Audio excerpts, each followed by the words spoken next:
आज का हमारा टॉपिक है स्टाफिंग प्रोसेस। स्टाफिंग के बारे में आप पहले से जानते हैं। ऑर्गेनाइजेशन स्ट्रक्चर में पोस्ट को फिल करना और फिल किए रखना। तो फिल करने के लिए हम कौन सी प्रोसेस को फॉलो करेंगे, इसके बारे में हमें बात करनी है और इसी पूरी प्रोसेस को ही हम कहते हैं staffing process. Organisation to organisation staffing process अलग अलग हो सकती है और स्टाफिंग प्रोसेस बहुत सारी बातों पर डिपेंड करती है। मीन्स आपका ऑर्गेनाइजेशन नया है, आपका ऑर्गेनाइजेशन पुराना है, यहाँ पर कितने साल पुराना आपका ऑर्गेनाइजेशन है, कितने लोग रिटायर होने वाले हैं और कुछ नए लोग हैं, या फिर मशीनरी नहीं आई है, आप लेबर इंटेंसिव टेक्नोलॉजी का इस्तेमाल कर रहे हो या कैपिटल इंटेंसिव टेक्नोलॉजी का इस्तेमाल कर रहे हो। बहुत सारी बातों पर डिपेंड करता है कि आप किस तरह की स्टाफिंग प्रोसेस को अपनाएंगे। इन सब में सबसे पहले हमें करना पड़ता है estimation of man power requirement. तो हमारे पास एस्टिमेशन पता करेंगे, हम एस्टिमेट लगाएंगे कि हमें मैन पावर की कितनी रिक्वायरमेंट है। मीन्स कितने लोग चाहिए पर्टिकुलर काम को, पर्टिकुलर जॉब को करने के लिए हमें कितने लोग चाहिए। मान लीजिए आप घर बनवाना चाहते हो। अगर आप घर बनवाना चाहते हो तो आपको ह्यूमन पावर की जरूरत पड़ेगी, लेबर की जरूरत पड़ेगी। अब लेबर कितनी चाहिए ये कुछ बातों पर डिपेंड करता है कि आपको थोड़ा सा कंस्ट्रक्शन का वर्क करवाना है या एक बहुत ही बड़ा प्रोजेक्ट है। अगर बड़ा प्रोजेक्ट है तो आपको ज़्यादा चाहिए, अगर छोटा प्रोजेक्ट है तो आपको कम चाहिए। तो यहाँ पर सबसे पहले ज़रूरत है कि कितने लोग चाहिए, किसी पर्टिकुलर काम को करने के लिए कितने लोग चाहिए। ठीक है, तो at the first step of the staffing the need for required number of employees is estimated. हम सबसे पहले ये पता लगाते हैं कि हमें कितने लोगों की जरूरत है। At the time of determining the number of persons required, the possibilities, किस चीज की possibility, regarding internal promotion, retirement, resignation, इस चीज का भी ध्यान रखा जाएगा। मीन्स अगर आपकी ऑर्गेनाइजेशन है, आप अगर रिक्रूटमेंट करना चाहते हो, आप स्टाफिंग करना चाहते हो, तो आप पहले पता लगाओगे कि कोई ऐसा पर्सन है जिसको आप प्रमोट करके एक बड़ी पोस्ट पे ला सको, या फिर आप कोई इंटरनल सोर्स से, मींस अंदर के सोर्स से आप उसे यूज कर सको, या फिर कोई पर्सन रिटायर होने वाला है तो आप सभी को प्रमोट करके बिल्कुल नीचे वाले पर्सन को आप ज्वाइन करवाओगे, और कोई रिजाइन करने वाला है, रिटायर होने वाला है। किस तरह से पोस्ट वैकेंट हो रही है और क्यों जरूरत है, आपको मैन पावर की जरूरत क्या है। तो ये जो वैकेंट पोस्ट है इसको फिल करने के लिए आपको मैन पावर की जरूरत है या नहीं है, या फिर आप ऑलरेडी जितने हमारे पास ह्यूमन पावर है आप उसको इस्तेमाल करके इस वैकेंट पोस्ट को बिना फिल किए भी अपना काम चला सकते हो। तो सबसे पहले हमारे पास ये रहेगी कि मैन पावर की रिक्वायरमेंट है या नहीं। To estimate the man power required it would be benefit to conduct two type of analyse. हमें यहाँ पर दो बातों का एनालाइज करना चाहिए। सबसे पहले वर्कलोड एनालाइज करना चाहिए और वर्कफोर्स एनालाइज करना चाहिए। ये दो टर्म है।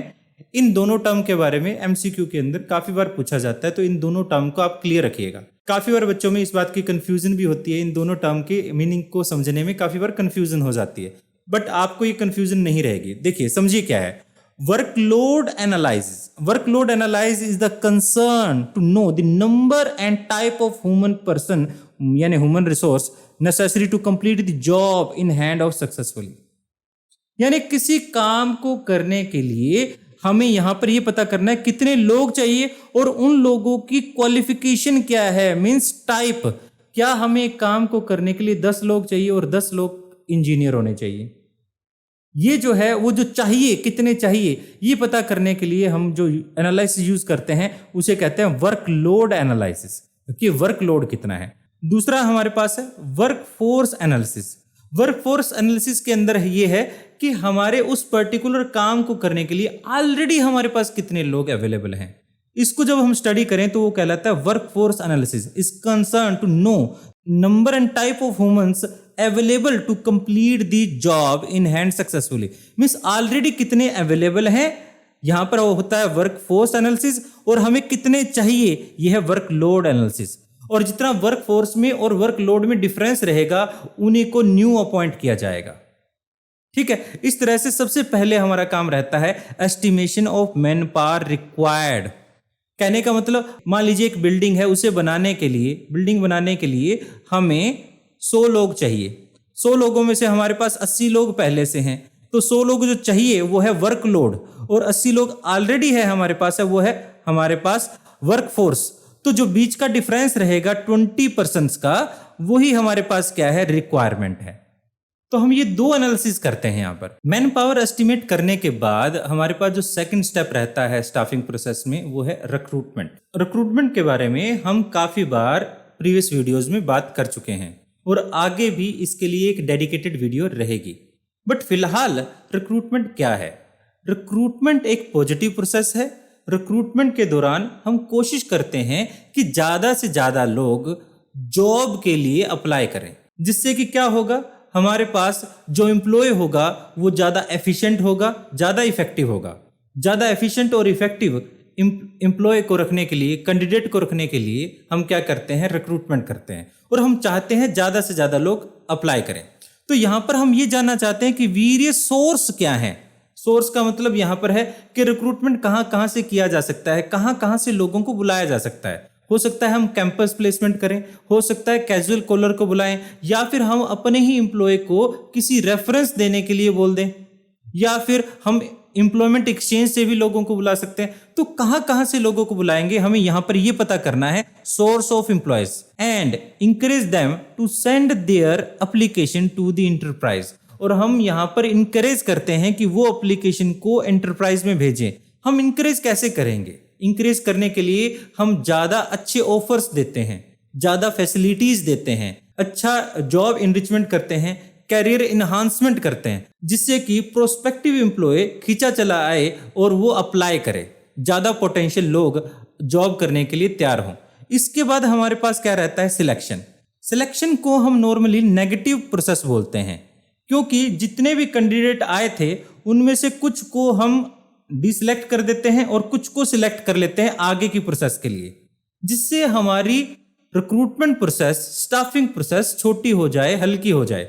मिस हम ओवरबर्डन नहीं करना चाहते। जितने ज़्यादा कैंडिडेट होंगे उतनी ही स्टाफिंग कॉम्प्लिकेट होती जाएगी, स्टाफिंग प्रोसेस लेंथी होती जाएगी। तो यहाँ पर हम क्या करते हैं, इस नेगेटिव प्रोसेस में जो हमारे लिए कंपिटेंट पर्सन है उन अप्लीकेंट को हम सिलेक्ट कर लेते हैं। Large number of them means जितने ज़्यादा थे उनमें से हम कुछ को सिलेक्ट कर लेते हैं। It is important to keep in mind that availability of applicant and the nature of work must be match. यानी जो नेचर ऑफ जॉब है वो मैच करना चाहिए एम्प्लॉयज अवेलेबल से। मान लीजिए आपको एक इंजीनियर मिल रहा है, आप उसकी पीएन की पोस्ट के लिए रखें, ऐसा नहीं चलेगा। यानी उसकी कंपेटेबिलिटी कैसी है, वो जॉब कैसा कर सकता है, उसकी कितनी कैपेसिटी है, उसके अकॉर्डिंग हम उसे काम दे। तो यहाँ पर हमारे पास availability of applicant and the nature of work जो है एक दूसरे से मैच होना चाहिए। और जितने भी हमारे पास लार्ज नंबर ऑफ पर्सन की एप्लीकेशन आई हैं उनमें से हम कुछ लोगों को सिलेक्ट कर लेंगे हमारे अकॉर्डिंग, हमारे स्टैंडर्ड के अकॉर्डिंग, हमारी रिक्वायरमेंट के अकॉर्डिंग। इसके बाद हमारे पास सिलेक्शन के बाद रहता है प्लेसमेंट एंड ओरिएंटेशन। मीन्स अब हम उसे प्लेसमेंट देंगे, जिस जॉब के लिए उसे बुलाया गया है उस जॉब का उसे काम समझाएंगे और एक शुरुआत में ओरिएंटेशन करेंगे। ओरिएंटेशन का मतलब यहाँ पर है उसको फैमिलियर करना ऑर्गेनाइजेशन से। आपने देखा होगा कि जब एक नया एम्प्लॉय आता है उसका सभी के साथ इंट्रोडक्शन करवाया जाता है और शुरुआत में उसे ज़्यादा बोझ नहीं दिया जाता काम का, जिससे क्या रहे, थोड़ा टाइम के लिए वो जॉब में फैमिलियर हो जाए, ऑर्गेनाइजेशन में फैमिलियर हो जाए। उसके बाद उससे काम ज़्यादा अच्छे से लिया जाता है। इसकी वजह से क्या होता है, वो फैमिलियर होने के बाद वो ज़्यादा एफिशिएंटली काम कर सकता है। जब तक वो चीज़ों को समझ ना ले उसके लिए मुश्किल हो जाता है। इसलिए एक ओरिएंटेशन जरूरी है। आपको ये भी याद होगा कि मैंने स्टाफिंग की कंपैरिजन एक रिश्ते से किया था, तो यहाँ पर बिल्कुल सही वैसा ही है। जब एक नया मेंबर आपकी फैमिली में आएगा तो आप हर चीज़ का इंट्रोडक्शन कराएंगे, ये मम्मी है, ये चाचा है, ये ताई है, ये बुआ है। उसी तरह यहाँ पर भी क्या होता है, एक नए एम्प्लॉय को ऑर्गेनाइजेशन से इंट्रोडक्शन करवाया जाता है, फैमिलियर करवाया जाता है। तो यहाँ पर उसे प्लेसमेंट यानी उसको जॉब बताई जाएगी कि क्या जॉब रहेगी, और दूसरा ओरिएंटेशन किया जाएगा। The placement means to join the post for which she has been selected.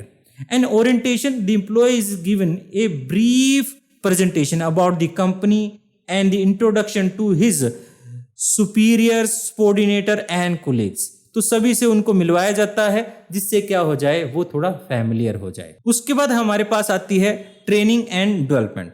Training and development job के दौरान चलता रहता है, क्योंकि नई नई टेक्नोलॉजी आती रहती है, नए नए चैलेंजेस एक ऑर्गेनाइजेशन फेस करती रहती है। इस वजह से प्रेजेंट एम्प्लॉय को टाइम टू टाइम ट्रेनिंग देने की जरूरत रहती है।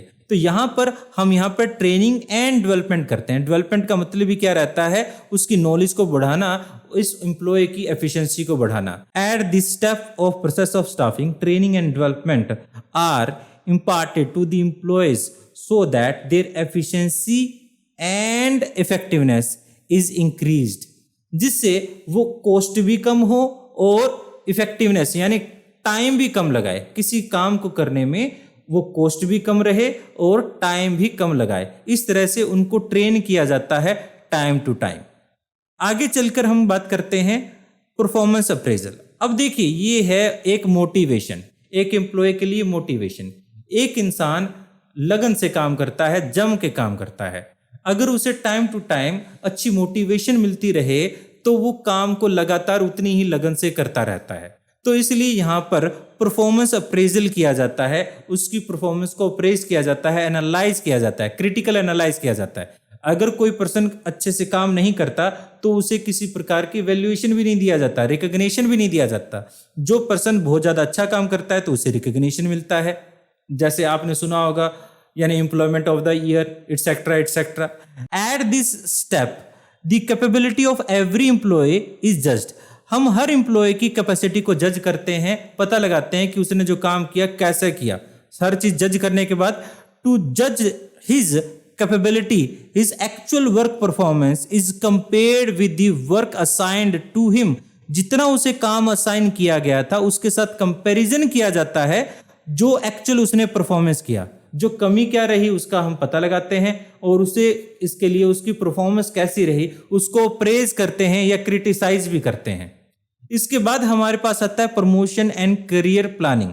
देखिए, ये एक ऑर्गेनाइजेशन की रिस्पॉन्सिबिलिटी रहती है, जो एम्प्लॉय उसके साथ जुड़े हैं उनका करियर को इनरिचमेंट करना, उनकी करियर को एक बुलंदी तक पहुंचाना, उसे लाइफ में एक टारगेट देना जिससे कि उसका करियर इनरिचमेंट रहे और वो आगे चलकर अपने करियर के बारे में ज़्यादा सोच पाए। काफ़ी बार आपने देखा होगा किसी पर्टिकुलर वर्क में करियर इनरिचमेंट ना होने की वजह से लोग उस वर्क को छोड़कर चले जाते हैं। लेट फॉर द एग्जांपल, मैं छोटा एग्जांपल लेता हूँ। मान लीजिए एक पर्सन कपड़े बेचने के लिए सेल्स पर्सन की जॉब करता है किसी छोटे दुकानदार के पास। वो उस ऑर्गेनाइजेशन को छोड़कर जल्दी चला जाएगा क्योंकि वो उसे मालिक तो जल्दी से बनाया नहीं जाएगा, उसको अपनी करियर इनरिचमेंट नजर नहीं आ रही है, वो किसी और ऑर्गेनाइजेशन में जाने की कोशिश करेगा।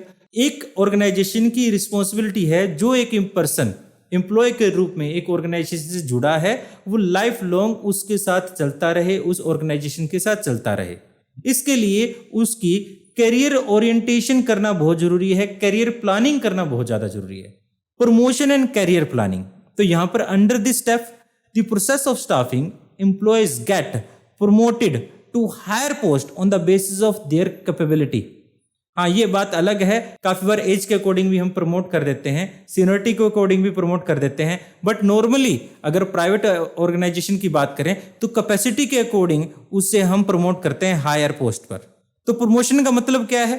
प्रमोशन का मतलब है promotion is advancement of an employee to a better job. एक एम्प्लॉय को एडवांसमेंट करना, एक एम्प्लॉय को आगे की ऊपर की पोस्ट के लिए भेजना। यहां बेटर का मतलब क्या है? ग्रेटर रिस्पॉन्सिबिलिटी, मोर प्रेस्टीज और status, greater skill and specially increase rate of पे और सैलरी। तो यहां पर हर चीज क्या बढ़ेगी? उसकी रिस्पॉन्सिबिलिटी भी बढ़ जाएगी, उसका प्रेस्टीज भी बढ़ जाएगा, उसका मान सम्मान भी बढ़ जाएगा, या फिर स्टेटस बढ़ जाएगा, या फिर उसकी स्किल जो है वो बढ़ जाएंगे, और इन सब के अलावा उसका पे रेट और सैलरी भी बढ़ जाएगी। तो इस तरह से हम उसको प्रमोट कर रहे हैं या फिर उसकी कैरियर की प्लानिंग कर रहे हैं। तो ये था हमारे पास 7th स्टेप। आगे हम चलते हैं जो कि हमारे पास है लास्ट, जहां पर हम क्या बात कर रहे हैं? कंपनसेशन की बात कर रहे हैं। कंपनसेशन का मतलब है फिक्सिंग द कंपनसेशन, मीन्स हम उसे कितना पे करेंगे, उस पर्सन को उस पर्टिकुलर वर्क को करने के लिए कितना पैसा मिलना चाहिए। The step of staffing process involve fixing the compensation of an employee for his contribution to the organisation. आपने सुना होगा कि एक ऑर्गेनाइजेशन अगर आपको 1 लाख रुपया दे रही है तो वो 10 लाख रुपए का काम लेगी। बिल्कुल सही है ये बात। आप अपनी जॉब से, अपने काम से कितना ऑर्गेनाइजेशन का फायदा कर रहे हो, कितनी उसकी रेपुटेशन बढ़ा रहे हो, इन सभी बातों पर डिपेंड करता है कि आपकी कितनी सैलरी होनी चाहिए, आपको कितना कंपनसेशन पे किया जाना चाहिए। तो यहां पर हमारे पास compensation refer to the all form of pay, means जो कुछ भी एक ऑर्गेनाइजेशन के एम्प्लॉय को जो कुछ भी मिलेगा उसको वो अलाउंस के रूप में मिल सकता है, उसको फ्रिंज बेनिफिट के रूप में मिल सकता है, पे के रूप में मिल सकता है। जैसे काफी बार कार दे दी जाती है, सर्वेंट दे दिए जाते हैं और फैसिलिटी दे दी जाती है। तो ये सभी चीजें जो एम्प्लॉय को मिलेंगी वो सभी चीजें क्या कहलाएंगी? कंपनसेशन कहलाएगा। Basically it is the price for the job. It may be the following two part, जो डायरेक्ट फाइनेंशियल पेमेंट्स हो सकती हैं और इनडायरेक्ट पेमेंट्स भी हो सकती हैं। जब हम डायरेक्ट फाइनेंशियल पेमेंट की बात कर रहे हैं, मींस पैसे के अंदर जो भी मिलेगा वो wages, salary, incentive, commission, bonus etcetera, ये सभी चीजें आ जाती हैं। It may be paid for the following two basis, time based payment and performance based payment. Time based payment में क्या रहता है कि आप जितने टाइम के लिए काम करते हो, आप जॉब को परफॉर्म कर पाओ या जॉब को परफॉर्म ना कर पाओ, दोनों ही सिचुएशन में आपको पैसा मिल जाता है। ऐसा नॉर्मली एफिशिएंसी की बात करें तो यहां पर लेस एफिशिएंसी पाई जाती है एम्प्लॉयज में। तो देखिए, under this method salary and wages are paid either daily, weekly, monthly और एनुअल बेसिस पर। दूसरा, परफॉर्मेंस बेस्ड वर्क, यानी उसको एक पर्टिकुलर काम दे दिया जाता है और उस काम के लिए उसे कितना पैसा मिलेगा ये बता दिया जाता है। काम कंप्लीट होने पर वो उसे पैसा दे दिया जाएगा। अगर वो काम को कंप्लीट नहीं कर पाता तो उसे वो पैसा नहीं मिलेगा। अगर पार्टली करता है तो पार्टली मिल जाएगा। इस तरह से अंडर दिस मेथड सैलरी और wages are paid on the basis of number of unit produced by an employees. वो कितना यूनिट प्रोड्यूस कर रहा है उस यूनिट के बेसिस पर ही उसे सैलरी मिल जाएगी। आगे हमारे पास indirect payment. It include facilities like insurance, medicals, vacations etcetera provide free of cost by the employer.